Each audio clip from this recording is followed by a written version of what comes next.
행복한 하루를 여는 아침 묵상, 오늘 1월 17일 화요일 아침입니다. 잠언 14장을 읽고 묵상하겠습니다.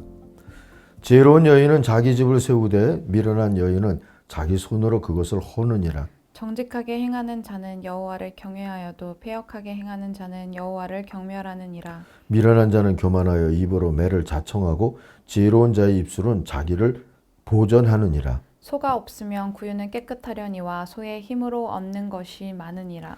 진실한 증인은 거짓말을 아니하여도 거짓 증인은 거짓말을 뱉느니라. 거만한 자는 지혜를 구하여도 얻지 못하거니와 명철한 자는 지식 얻기가 쉬우니라. 너는 미련한 자의 앞을 떠나라. 그 입술에 지식 있음을 보지 못함이니라. 슬기로운 자의 지혜는 자기의 길을 아는 것이라도 미련한 자의 어리석음은 속이는 것이니라. 미련한 자는 죄를 심상히 여겨도 정직한 자 중에는 은혜가 있느니라. 마음의 고통은 자기가 알고 마음의 즐거움은 타인이 참여하지 못하느니라. 악한 자의 집은 망하겠고 정직한 자의 장막은 흥하리라. 어떤 길은 사람이 보기에 바르나 필경은 사망의 길이니라. 웃을 때에도 마음에 슬픔이 있고 즐거움의 끝에도 근심이 있느니라. 마음이 굽은 자는 자기 행위로 보응이 가득하겠고 선한 사람도 자기의 행위로 그러하리라. 어리석은 자는 온갖 말을 믿으나 슬기로운 자는 자기의 행동을 삼가느니라. 지혜로운 자는 두려워하여 악을 떠나나 어리석은 자는 방자하여 스스로 믿느니라. 노하기를 속해하는 자는 어리석은 일을 행하고 악한 계교를 꾀하는 자는 미움을 받느니라. 어리석은 자는 어리석음으로 기업을 삼아도 슬기로운 자는 지식으로 면류관을 삼느니라. 악인은 선인 앞에 엎드리고 불의한 자는 의인의 문에 엎드리느니라. 가난한 자는 이웃에게도 미움을 받게 되나 부요한 자는 친구가 많으니라. 이웃을 업심여기는 자는 죄를 범하는 자요 빈곤한 자를 불쌍히 여기는 자는 복이 있는 자니라.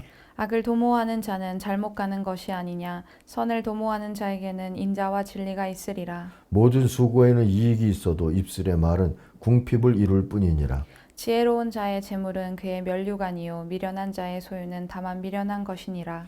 진실한 증인은 사람의 생명을 구원하여도 거짓말을 뱉는 사람은 속이느니라. 여호와를 경외하는 자에게는 견고한 의뢰가 있나니 그 자녀들에게 피난처가 있으리라. 여호와를 경외하는 것은 생명의 샘이니 사망의 그물에서 벗어나게 하느니라. 백성이 많은 것은 왕의 영광이요 백성이 적은 것은 주권자의 패망이니라. 노하기를 더디하는 자는 크게 명철하여도 마음이 조급한 자는 어리석음을 나타내느니라.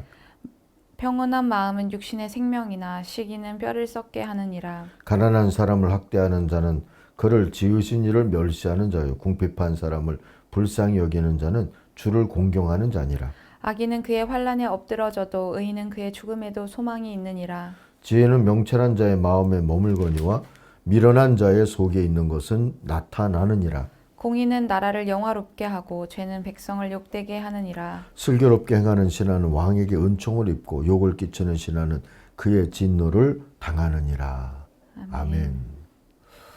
오늘은 부와 가난에 대한 그런 자세라고 할까요? 거기에 또 한번 초점을 맞추려고 합니다. 그래서 제목을 착하고 큰 부자라고 정했습니다. 며칠 전에 우리가 보았던 경주 최부잣집을 얼른 생각할 수 있는데 일반적으로 부와 또 가난에 대해서 또는 그런 사람에 대해서 어떤 자세로 살아가느냐, 그게 신앙생활과 결부되어 있다는 것을 오늘은 좀 기억하면 좋겠습니다. 31절 말씀 요절로 삼습니다. 가난한 사람을 억압하는 것은 그를 지으신 분을 모욕하는 것이지만 궁핍한 사람에게 은혜를 베푸는 것은 그를 지으신 분을 공경하는 것이다 했어요. 돈을 많이 모으기만 하는 건 작은 부자의 길입니다. 살 동안 다 쓰기도 힘들 만큼 많은 돈을 움켜쥔 부자를 하나님은 어찌 보실까요? 많은 돈이 몇몇 부자의 손에 붙잡혀 흐르지 않는 사이에 누군가는 그 돈이 없어 죽어간다면 주님은 악하다 하시지 않겠습니까? 땅의 셈법은 얼마나 모았느냐 이겠지만 하늘의 셈법은 얼마나 잘 썼느냐입니다. 아무튼 남을 위해 돈을 잘 쓰는 사람이 큰 부자죠. 특히 갚지 못할 이들에게 돈을 쓰는 부자를 땅은 착하다 하고 하늘은 복되다 할 것입니다. 하나님 나라에서 부는 수량보다 그래서 가치의 개념인 겁니다. 모으는 법만 알고 잘 쓰는 법을 모르는 채 남들 사는 대로 살고자 한다면 돈을 우상으로 삼는 어리석고 악한 자의 길을 걷게 되기가 십상입니다. 아무쪼록 착한 큰 부자를 비전으로 삼고 살아가십시다. 그렇게 살아가겠다 하고만 마음 먹어도 천국 선교의 비전에 참여하는 일이 될 수 있습니다. 그런데 돈을 보는 가치관은 곧 사람을 대하는 가치관과 같습니다. 하나님 나라의 착한 큰 부자는 사람을 하나님의 관점으로 보는 자입니다. 인권 존중을 할 줄 아는 사람이 되는 것이지요. 인권이라는 것은 그가 내게 누구인가 보다 그가 하나님에게 누구인가를 기억하면서 존중하는 자세입니다. 인권 존중의 첫 자리는 누구든 함부로 낙인 찍지 않는 것이지요. 그의 피부 색깔, 그의 지식 수준, 그리고 또 그의 부의 상태, 뭐 이런 것 때문에 차별을 하거나 낙인 찍지 않는 거예요. 그는 무엇보다도 하나님이 지으신 자입니다. 우리가 가진 고정관념이나 편견으로 함부로 낙인 찍어도 되는 존재가 아니지요. 자칫하면 그것은 차별, 혐오, 멸시가 되기 때문입니다. 20절, 21절 말씀을 주목해 보세요. 가난한 사람은 이웃에게 미움을 받지만 부자에게는 많은 친구가 따른다. 이게 세태를 보여주고 있는 이야기죠. 그런데 21절 보세요. 이웃을 멸시하는 사람은 죄를 짓는 사람이지만 가난한 사람에게 은혜를 베푸는 사람은 복이 있는 사람이다. 20절에 대한 대안이 21절인 셈입니다. 부정적인 고정관념으로 낙인을 찍게 되면 그리고 그게 내면화되면 차별받는 걸 알면서도 스스로 부족하고 열등하기 때문이라고 여기기에 저항을 하지도 않게 되죠. 그게 차별이 고착화되는 세상이 되고 마는 겁니다. 성경을 보면 그리 되면 그 다음에 만나는 하나님의 모습은 심판자일 수밖에 없는 것이죠. 실제로 사람은 자신에 대한 부정적인 시선을 의식하는 것만으로도 수행 능력이 떨어질 수 있다는 실험이 있습니다. 미국에서 수학 점수가 같은 남녀를 참가자로 해서 똑같은 수학 문제를 주는 실험을 했답니다. 남녀의 차이가 있을 수 없었어요. 그런데 시험 직전에 연구자의 한마디가 차이를 만들었답니다. 이 연구는 성별에 따른 수학 능력 차이를 보려는 겁니다. 이 한마디에 여성들의 마음에 변화가 생겼대요. 여성은 수학을 못한다는 통념을 이겨내야 한다는 부담이 생겼고요. 이 부담이 수행을 방해했다는 겁니다. 고약한 악순환의 고리가 생긴 것이죠. 부정적인 고정관념을 자극하면 그걸 이겨내야 한다는 부담이 생기고 결국 그 고정관념대로 부정적인 결과가 나오는 겁니다. 이런 압박 상황을 고정관념 압박이라고 한다고 해요. 뭐 이런 거죠. 여자치고는 잘하네. 또 지방대생 치고는 잘하네. 젊은 애 치고는 잘하네. 같은 이런 차별적인 인식이 우리 사회에도 확산되면서 이 고정관념이 고착화되고 편견이 고착화되고 그것이 또 다른 혐오와 차별의 동력이 되지 않나 하는 반성과 성찰이 필요한 때이기도 합니다. 가난한 사람에 대해서 부정적인 고정관념을 내면화하는 것만 안 해도 우린 훨씬 많은 일을 즐겁게 하면서 살 수 있을 겁니다. 흔히 가끔 보면 좌판 장사를 하시면서 평생 사신 할머니가 오히려 어딘가에 대학생들에게 기부를 했다. 뭐 이런 기사를 보고 있지 않습니까? 고정관념을 스스로 내면화하지 않으신 할머니다. 그런 생각을 해볼 수 있습니다. 지난 성회 때 우리가 장신대를 돕기 위한 태바 프로젝트를 소개를 받았는데 1만 원짜리 기부 회원을 많이 모집하고 싶다 하는 내용이었잖아요. 뭐 그게 얼마나 도움이 될까 싶지만 사실은 돈이 없어서 이렇게 생각하면 고정관념으로 아무것도 못하죠. 그러나 100만 원, 1000만 원, 1억 하는 사람이 몇 혹 있어도 한 번 하지 매달 하지는 않을 거 아니에요.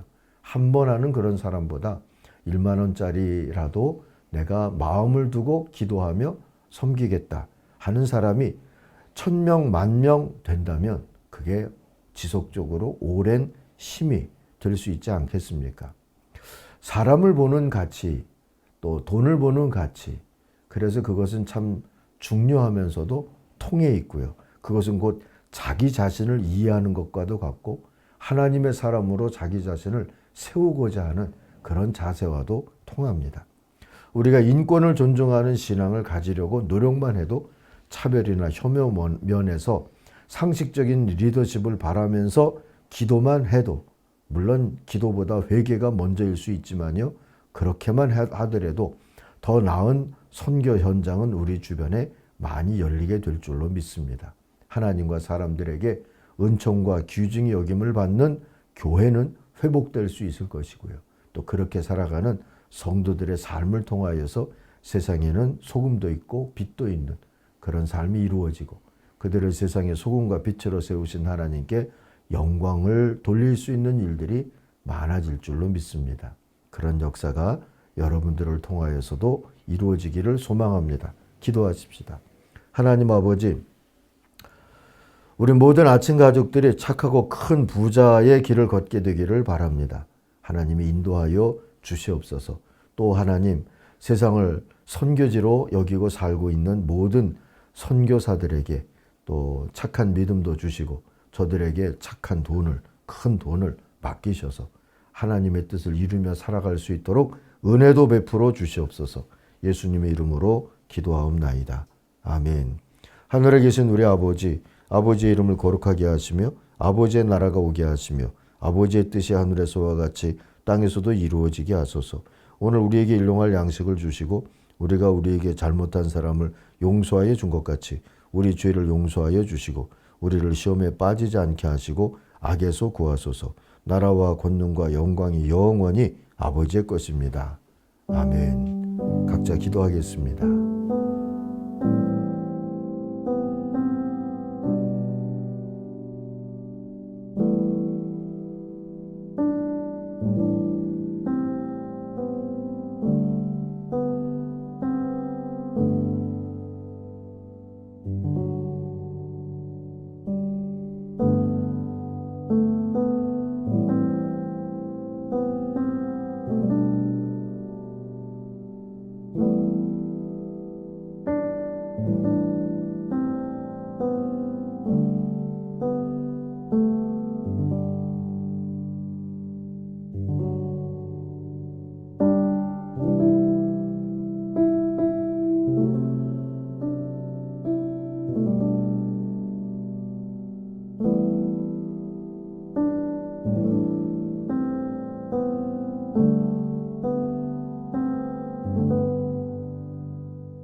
아멘.